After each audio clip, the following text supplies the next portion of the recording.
Hey guys, 2 video கீழே பண்ணுறேன். 2 வீடியோவுமே பாருங்கள். அதில் எவ்வளோ பெரிய டிஃப்ரென்ஸ் இருக்குது அப்படின்னு சொல்லிட்டு.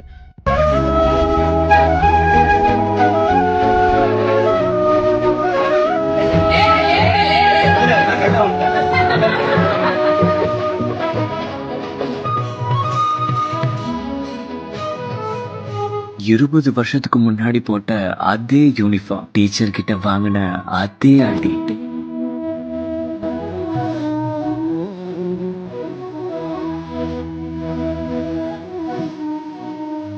பாருங்க, 2 வீடியோவும் எவ்வளோ டிஃப்ரென்ஸ் இருக்குல்ல, அந்த காலத்துக்கும் இந்த காலத்துக்கும். இதுலேருந்தே தெரியுதுங்க வர வர ஜென்ரேஷன்லாம் இன்னும் எப்படி இருக்கும் அப்படின்னு சொல்லிட்டு. படிக்க போகிறதுக்கு எதுக்குங்க ஃபோனு, எதுக்கு மேக்கப், எதுக்கு ஹேர் ஸ்டைல்ஸ், இதெல்லாம் படிக்க போகிறதுக்கு எதுக்கு? படிப்புக்கு அதெல்லாம் தேவை இல்லையே.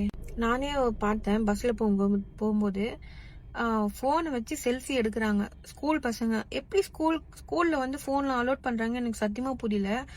ஆனால் எடுத்துகிட்டு போகிறாங்க, தெரியாமல் எடுத்துகிட்டு போகிறாங்களா இல்லை தெரிஞ்சு எடுத்துகிட்டு போகிறாங்களான்னு தெரியல. அப்போல்லாம் டீச்சர்ஸ் அங்கே வந்து டீச்சர் வராங்க அப்படின்னு பதுங்க போகிற காலம் போய் இங்கே டீச்சர் வந்தாலும் டீச்சரா அதை கிடக்குது அது அப்படின்னு அசிங்கமாக பேசுகிற காலம் வந்துச்சு. ஃபர்ஸ்ட்லாம் மரியாதை எதிர்பார்க்க தேவையில்ல, அது ஆட்டோமேட்டிக்காக கிடைக்கும். ஆனால் இப்போல்லாம் எதிர்பார்த்தாலுமே அந்த மரியாதை கிடைக்க மாட்டேங்குது. நான் ஸ்கூல் படிக்கும் போதெல்லாம் 9:30க்குலாம் உள்ளே இருக்கணும். ஆனால் இப்போ வந்து 9:30 10:30 வரைக்கும் பசங்க வெளியே தான் இருக்காங்க. டைமிங் எதாவது மாற்றிட்டாங்களான்னு தெரியல, இல்லை பயம் இல்லையான்னு தெரியல. என்ன சொல்கிறதுனே தெரியல. வர ஜென்ரேஷனில் நினச்சா பயமாக தான் இருக்குது.